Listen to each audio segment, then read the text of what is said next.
Hey friends, welcome to Friday Fundamentals. This is week 3. And for those of you who are new and don't know what this is, I take a little time out every Friday at 2 p.m. Pacific time, right here on my page. And we do this little thing where maybe I'll talk about a product or a technique, maybe some tips and tricks. But I know sometimes that you guys have questions that don't get answered. So every once in a while I want to do a flash Q&A. That's today. And I actually posted about it. Well, I mentioned it last week. Hi, Pam. I mentioned it last week and said that if you guys had questions to go ahead and let me know what they are. And you know what? You guys did. So I'll be watching in the comments right now if you have any other questions. But we're going to get started. So, Nancy D asked, Sherry, what are your top 5 favorite Dixie Belle colors? So, I have to tell you, like, my favorite color, like, out in the world is red. And I didn't pick a single red. So, I'm actually doing my 5 favorite to do on furniture. And I think we're going to do, like, a little countdown here. All right, so color number 1, I like it bright, is Pure Ocean. I couldn't find my open one, so I went and grabbed one off the shelf. Pure Ocean. My next favorite is going to be Sea Glass. Let's see, I'm backwards, so there we go. There, Sea Glass. It's kind of a light seafoam green. Brings back my memories of the 90s.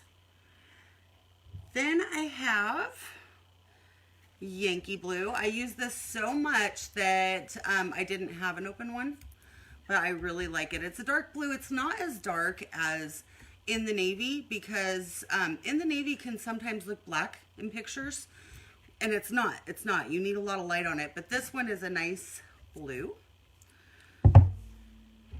My next favorite, okay, any of you who have followed me for any amount of time know that I love my color and I hate doing white. But I figured if we were going to talk about favorites for this first question, we should talk about what my favorite white to use is. And I've actually been using it. You can tell by the paint that's on it. I've been using it today. My favorite white in the Dixie Belle line is Fluff. And the reason I like this one is it's not yellowy. It's not that pure white that's really harsh. I find that's the cotton. I find that I need more coats of that. So Fluff has really great coverage. So if I'm using a white, this is the one it is. And lately, I'll be as shocked at this as you will be. Gosh, one of my favorite colors lately is Vintage Duck Egg. And I've used it so many times lately. I've used it on jewelry boxes and furniture and just all kinds of things. So, Nancy, thank you so much for your question. And those are my top 5 colors. Okay, so question number 2. I get this a lot. It's not from anybody specific. How far does it go? So these little ones, they go about 38 square feet. The 16 ounce go about 75, and then the 32s go about 150. But here's the thing.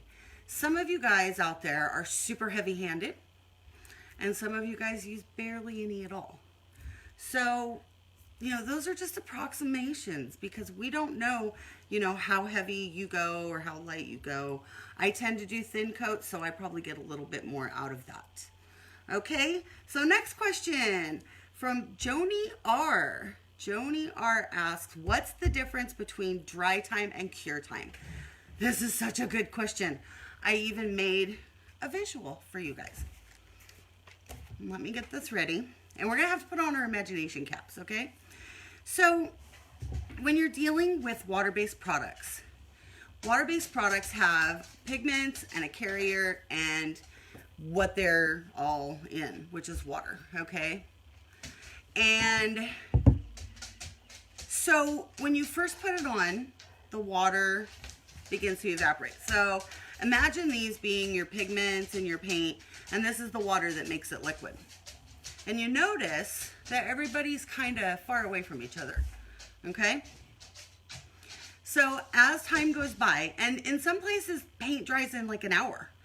And in some places, if it's cold and damp or really humid, it can take a lot longer. So, but this is my little paint molecule, and it's got my pigments and my binders, and it's got the water in there. So the water evaporates, and now all you have left are the pigments and the binders. Now that's when it's dry. So when all the water is gone, it is dry. Now my scratch test friends, this is not the time for you to be digging your nails all over it, because look how far away these paint molecules are still. Okay? So with water-based products, the cure time on those is typically around the 28-day mark. So over the next 28 days, my paint little molecules are going, hey, there's nothing between us. I see you. And they're going to get closer and closer, and they get happier and happier. And pretty soon at the end of that 28 days, they've binded, and it's cured. And that's when it's the strongest. Okay, so when there's water in there, it holds all the molecules apart from each other. When it evaporates, and 28 days later, it's like this. And you can't pull that apart. Now, of course, if you take a screw or a drill bit or a screwdriver to it, you're going to break it. Like, you're going to break that bond and it's going to scratch. But that's when you have the strongest time, when the paint is all dry and cured. Okay? All right, so next question. Oil versus water. Gosh, you guys. Listen, if you're part of my group, you know that this question comes up a lot. And a lot of people will ask, can I put a water-based top coat over an oil-based stain? And then you get a ton of people saying, oh no, you can't put water over oil. And then you get a ton of people saying, yeah, you can, you just can't put oil over water. All right, they're both wrong and right. So I have a little visual for you. Okay, so this is olive oil. I'm using it because it's got a lot better color, and sometimes the lighting isn't so good in here. So that is olive oil. And we're going to pretend that that is our stain, okay? This, my friends, is our water-based top coat. Don't try that at home, okay? Now I want you to see what happens when I put my water-based top coat over wet oil stain.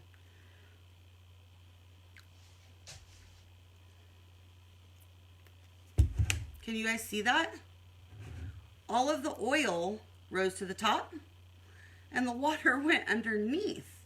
Okay, so when you are putting a water-based top coat over an oil-based stain, the key is to make sure that that oil-based stain is completely dry. As long as it's completely dry, then you can go ahead and use your water-based top coat over an oil-based stain, because that is what it's going to want to do if you don't wait till it's dry. So that just causes adhesion issues. Your water-based poly will just kind of flake off. So that's that, all right? And the other way around, is fine anytime. If I had water in here and I very slowly poured in the oil would stay on the top. So you can always put an oil-based top coat over water-based product, but you do have to understand that if you're using an oil-based top coat over a light colored water-based paint, so if I wanted to put oil-based top coat over, say, fluff, it's going to turn yellow, okay? It will yellow. It's not tannins. If you're using a water-based and it turns yellow or pink, that's tannins. No, oil-based is going to turn yellow. It will turn your paint yellow on light colors. All right, you guys, I have one more question, and this is from Pam. Pam was here earlier. I don't know if she's still here. And she asked a question, literally 2 minutes before I went live.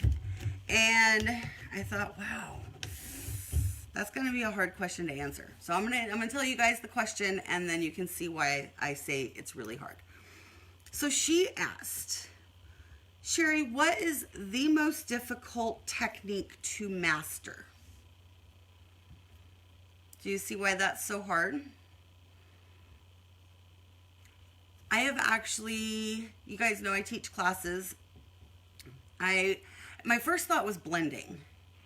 And I thought, no, remember that girl who did it on her first try and it was perfect. And there are quite a few people who can do it right away, and then some it's harder for. So maybe that's not it. Maybe glazing. No, the first time I glazed, friends, it was so bad that I threw my glaze across the room. I was so upset. So some people glaze really fast and learn really well. And then there's others like me who it takes a little bit. So then I'm thinking, oh, well, staining's got to be it. And then, no, that wasn't it. So I've come to the conclusion that you can master any technique if you just practice. Get some sample boards. Anytime you see that particle board piece of furniture sitting on the side of the road, grab it, practice on it, practice anything you want. Because in the end, some people are really good at some things right away and really bad at others. And then the opposite of that is true. So, just practice and know that if you're bad at something, there's other people that are bad at it, and you will get better. All right? So I don't know about you, but if anybody has any more questions, because now is the time to ask.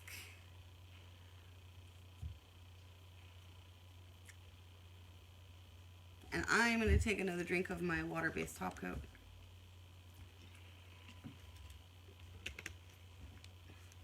Hi, Danelle.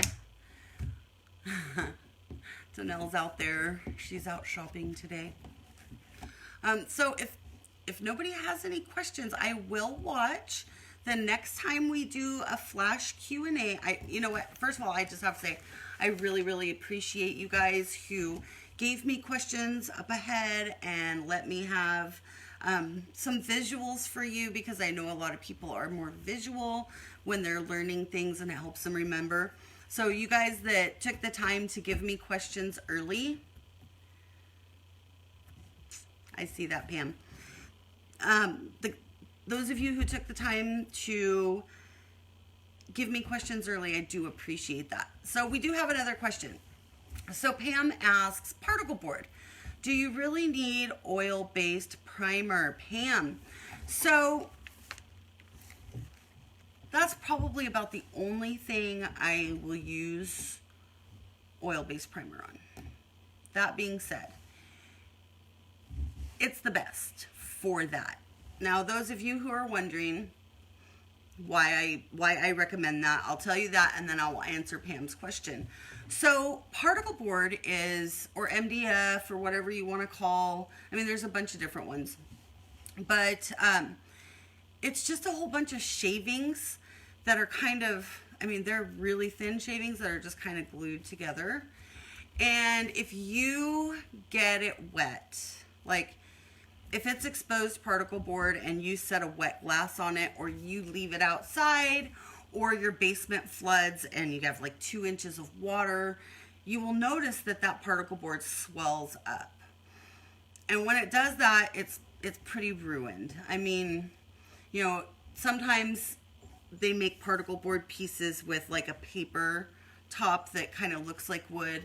And even though that looks like it's in good shape, you can notice that it kind of gets bumpy over time where people have been setting glasses that, and that's just because the water kind of seeps through the paper and then swells up the particle board. So if you have a piece that you're doing that is particle board, you want to make sure, because we all use water-based products. So we have to think of a way to keep the water in our water-based products from seeping into your particle board and ruining it and causing it to kind of swell up. It kind of defeats the purpose, you know. So I always use for that oil-based primer. That's the only time. It stinks. It ruins my brushes. But you probably could also use shellac-based primer, which would be Bin, or perhaps even clear shellac. Now, typically we use the Bin primer or the clear shellac or something like Dixie Belle Boss. Typically we use those things to seal the wood to keep the tannins from coming up. And so, because tannins don't come through really uniformly, like if you paint something like mahogany, for example, white, and you didn't use a blocker, it might start coming red here or pink there, but it's not like uniform. So if you miss a spot with your Bin or your shellac or your Boss, it's probably pretty good odds that you may not have bleed through in that particular spot. So I think that's probably why I use oil-based primer if I have to paint particle board, because first of all, I can see everywhere. I know that I get it everywhere, and my water-based product is not going to go through and make the issues with the particle board even worse. That being said, I try to run. Hi, Marion. I try to run from particle boards, so. But that was a really good question. Anybody else have any questions? Wow, we've been on for a while now. I didn't think it would take that long. I talk too much. Okay, so if you have just tuned in, I went through 5 or 6 questions from the beginning that people gave me earlier in the week, so thank you very much. Next week, you know, I don't have a plan for next week's Friday Fundamentals, so if you have any requests, I am more than happy to do it. Just put them in the comments below, and I will pick one of those. If not, you guys will be surprised. I'll think about it, and I will let you guys know on Thursday. Okay, so next week, 2 p.m. Pacific time. Thank you guys so much for being here. Have a great day.